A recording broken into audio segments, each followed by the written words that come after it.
What was its story about? The Copper Cockerel. There. Copper Cockerel.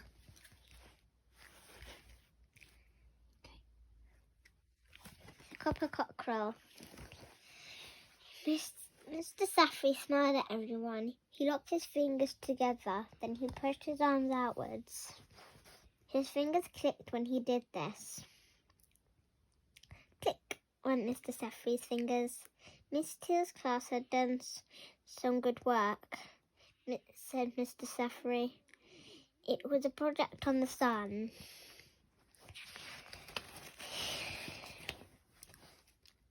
Everyone in Miss Teal's class looked pleased. It had been a good project. Mr. Saffery went on. The project gave me an idea. We're going to get solar panels. This way the school can help the environment. Most of the children looked blank. Does anyone know what solar panels are? Asked Mr. Saffery. Andy put his hand up. Yes, Andy, said Mr. Saffery. Solar panels heat up water, Andy said. They use the sun's rays to make the water hot. Yes, said Mr. Saffery. The panels will go on the school roof. They will heat the water for the school. The solar panels caused a lot of trouble. They put Kat and her brother Arjo in danger. On Friday, a lorry came to school. There were scaffolding poles on the back. Mr. Saffery came into the playground. He made the children keep well away. The solar panels are coming next week, said Mr. Saffery. That's why the scaffolding has come today. Mr. Saffery pointed at the school roof. The panels will go there, he said. Mr. Clark stayed out in the playground. You can watch the scaffolding go up, he said. You can watch what happens. I hope we don't have to write about this, said Mitchell Ward. After a while, Miss Teal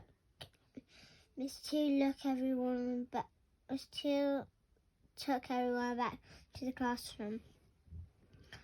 I want you to do some writing, she said. Here it comes, hissed Mitchell Ward. It had better not be a poem about scaffolding poles, Kat said to Najma.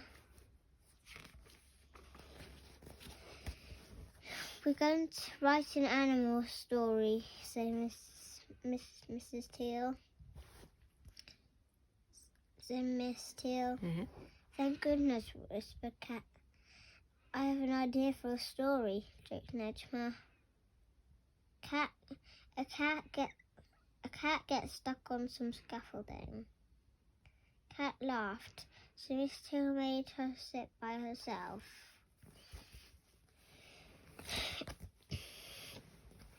On Monday, Najma called for Kat and Arjo. At school, something was wrong. A police car was in the playground. Children were standing in groups. Everyone was looking up at something.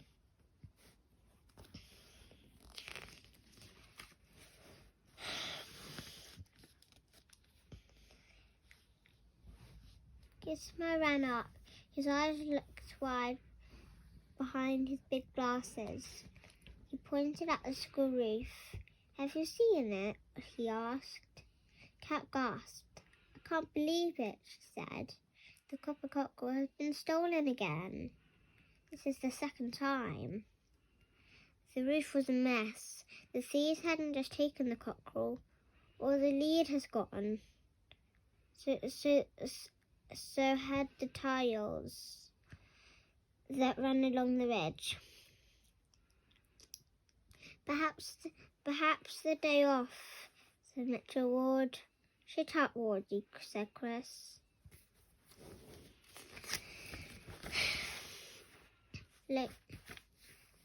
Later, all the children went into the hall. Mr. Saffery looked upset. Everyone felt sorry for him. Well, you've all seen what's happened, he said sadly. The roof is badly damaged. Missing tiles and lead can be replaced. It will cost a lot of money, Mr. Saffery sighed. I'm sorry about the Copper Cockerel. It has been stolen before. This time we may never get it back. Half-term started badly for Cat and Arjo. Mrs. Wilson looked cross. I'm sorry, she said. I can't leave you and Arjo here all day. You will just have to come with me. Cat sighed. That was the trouble with her mum's job. She was a lorry driver. It meant that she was away all day. Sometimes she was away for two or three days at a time. Cat's mum and dad owned a firm called Wilson Express. They delivered goods all over the country. Wilson had her lorry. It was a 14-ton truck. If she could, Mrs. Wilson only did short runs. Sometimes she did a long run. Then it was a problem. It was worse in the school holidays. Then Mrs. Wilson paid someone to look after Cat and Arjo. I'm on a long run tomorrow, said Mrs. Wilson. Dad won't be back. I can't get anyone to look after you, so I'm taking you both with me. Cat sighed again. She hated sitting for hours in her mum's lorry. Stop making a face, said Mrs. Wilson. You're coming with me, and that's that.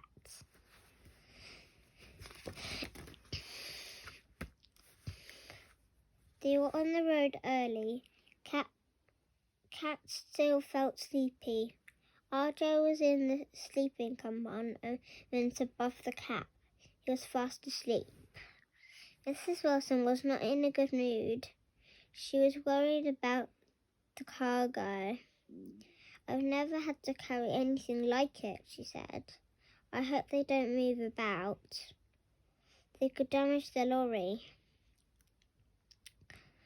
What have you got back there? Asked Cat. Lions, said her mum. Cat gasped. 2 stone lions, Mrs. Wilson went on. They're in wooden crates. They're old. They came from a big house. They used to stand at the big gates. They weigh about half a ton. One of them hasn't got a front paw. Where are you taking them? Asked Cat. To a place that sells things like stone lions, said her mum. They get things from old houses. Went on Mrs. Wilson. From old houses. Went on Mrs. Wilson. Went on Mrs. Wilson. Went on Mrs. Wilson. They sell old fireplaces, doors, old tiles, bricks, iron railings, anything. How long does it take to get there? Asked Cat. A long time, said Cat's mum with a grin. You better not get on my nerves or I'll put you in with the lions. Cat laughed.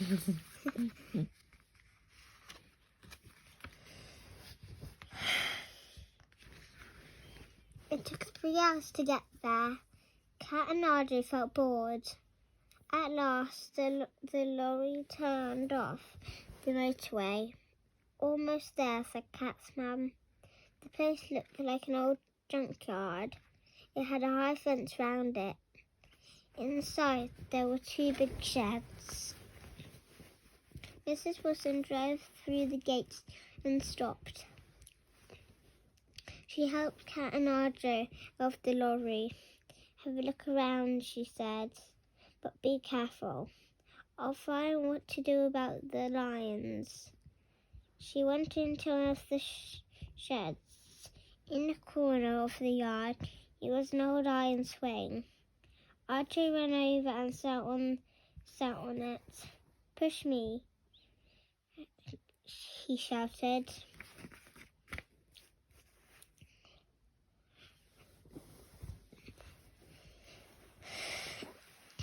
There was a white transit van in the yard.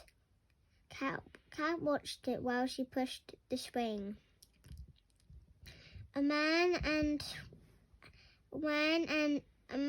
a woman were unloading something. They were taking out old roof tiles out of the van.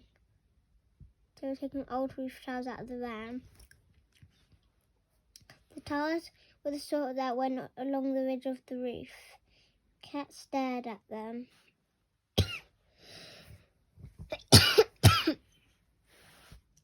She had seen tiles like them before.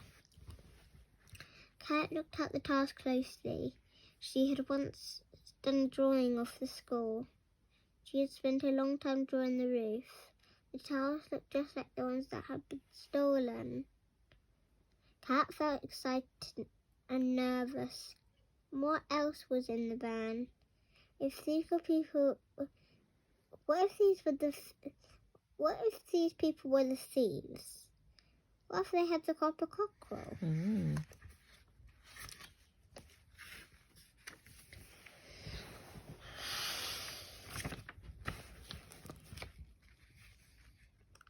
Cat tried to sound calm. She spoke to RJ. "Let's have a look round," she said. "Come on." The doors of the van were open. All the towels had been taken out, but lying at the back was a dirty old sheet. It was covering something. Cat spoke slowly to RJ. "I'm going to look. Keep a lookout. I want to see what's under that old sheet." RJ looked scared. He watched Cat crawl into the van. He saw her lift the corner of the sheet. He couldn't believe his eyes. There was the Copper Cockerel. There was no mistaking it. After that, everything happened quickly. The man and woman came back. Archer hadn't seen them coming. He had been too busy looking into the van. The woman walked to the back of the van. Cat dived under the sheets. The woman shut the doors. She hardly noticed RJ. The man started the engine. The woman got into the van. They drove away. At first, RJ couldn't do anything. He couldn't shout. He couldn't run. He just stood frozen to the spot. Cat was in the van. She was being driven away from him, and it was his fault. Then the van was out of sight. RJ raced back to the sheds. He began to shout. "They've taken Cat!" He screamed. "They've taken Cat!" He went on shouting. People ran out from the sheds. They stood round RJ. Mrs. Wilson bent down. She held him by the arms. "Come down, tell me slowly," she said. RJ told her about the van. He told her that Cat had found the Copper Cockerel in the back. Cat is still inside, he said. "You've got to stop them."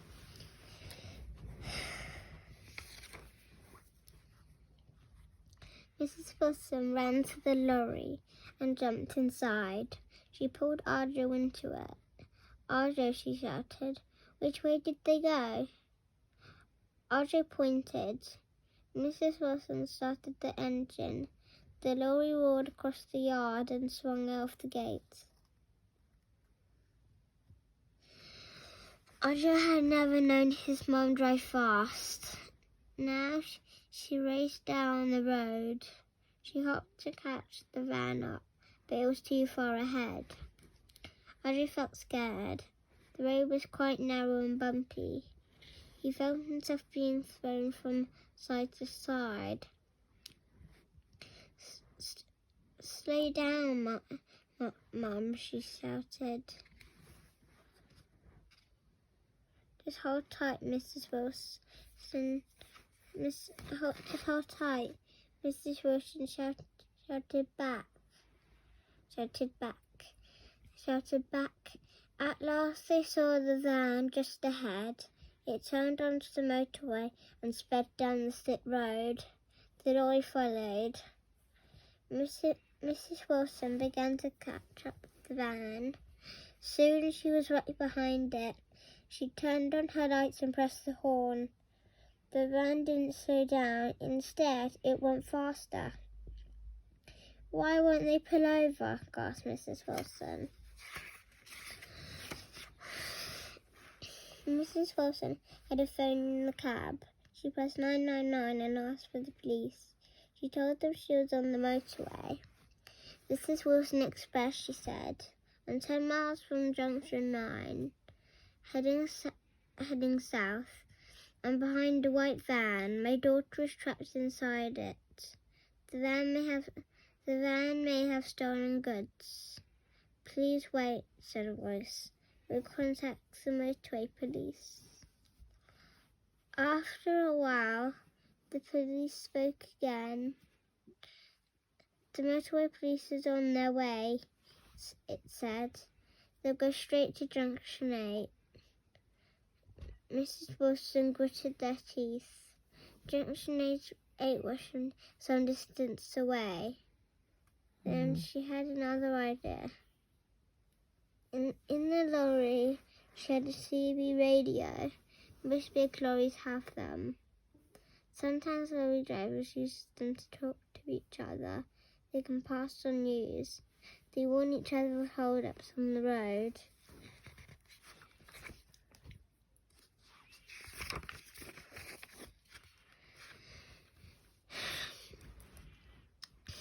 Mrs. Wilson turned the CB radio on. She spoke into it. "I need help," she said. "I need it urgently. My daughter is in danger. Please respond if you can help." Kat was terrified. She didn't move. The van driver looked in his mirror. "That lorry's still there," said the man. I can't shake it off." The lorry was behind them. Its lights were on full beam.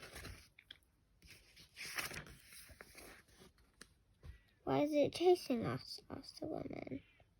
"I don't know," said the man. "But I don't like it." "Can you go any faster?" said the woman. "Yes," said the man. "I'll put my foot down." There was a line of lorries ahead. Suddenly one of them pulled across to the outside lane. "Hey!" shouted the man. "What's he doing?" "That's against the law." Then the lorry slowed down. They closed in on the van. Soon the van was boxed in. Almost there. Almost finished. "We're in a trap," shouted the man. "What do they want?" The lorries turned off the motorway. They forced the van to turn off too. They drove into a service area. Then they slowed to a stop. The man let out of the van. The cat them from their cabs.